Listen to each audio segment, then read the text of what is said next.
The king and his companion continued and entered the land of darkness, a journey that no soul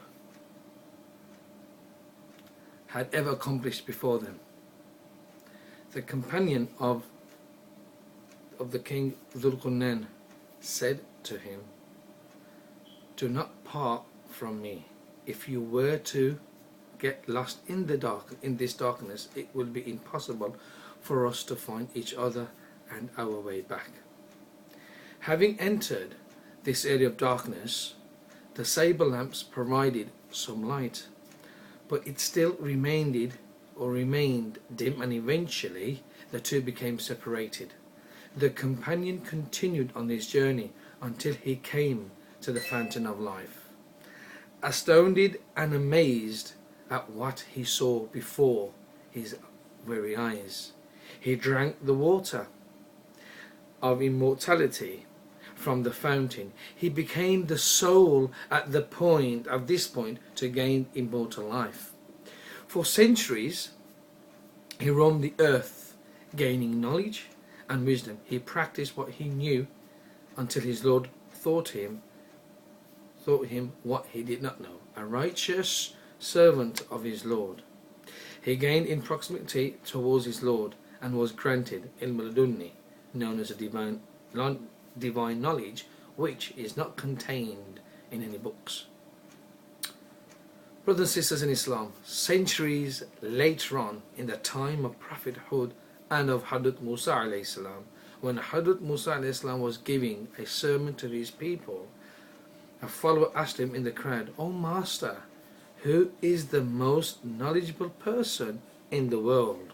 Hadrat Musa alayhi salam replied, "I am the most learned." However, this upset Allah Almighty. He disliked the hint of the pride that Hadrat Musa alayhi salam showed on his answer. Allah then sent Hadrat Jibreel alayhi salam to reprimand his prophet, saying, "At the junction of the two seas there is a righteous servant of ours who is the most learned than you, Hadrat Musa." Hadrat Musa alayhi salam asked, "O my Lord, how can I meet him?" Allah subhanahu wa ta'ala said, "Take a fish and put it into a basket, and where you will lose this fish, you will find him." So Hadrat Musa alayhi salam did, and had been instructed by Allah subhanahu wa ta'ala, and set out on this journey with his young companion known as Hadrat Yusha alayhi salam. Despite not knowing neither the name or the description of the mysterious person, Hadrat Musa alayhi salam was determined to meet him. Hadrat Musa alayhi salam said to his companion Hadrat Yusha alayhi salam, "I will not give up the search until I reach the place where the two seas meet." The journey to find the meeting point of the two seas was long and demanding, although Hadrat Musa alayhi salam had not felt any signs of exhaustion. One day, whilst Hadrat Musa alayhi salam was sleeping against a rock, Hadrat Yusha alayhi salam was washing his hands. The fish suddenly moved vigorously.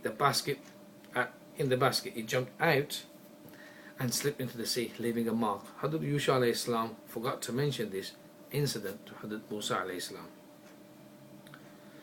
The journey continued as they travelled and all of a sudden Hadrat Musa alayhi salam began to feel weary and said to his companion, "Young man, I am tired and hungry. Bring some food." Hadrat Yusha alayhi salam knew the only food they had with them was that particular fish. Remembering the incident with the fish, he said to Hadrat Musa alayhi salam, "As I forgot to mention you to the devil made me forget. That fish came alive. It jumped into the river." Hadrat Musa alayhi salam replied, "We should retrace our footsteps and go where the fish came alive. This is the point where we should then meet that person." Retracing their tracks, they arrived back to where the rock was. Hadrat Yusha alayhi salam pointed to the mark left in the sea, created by the fish.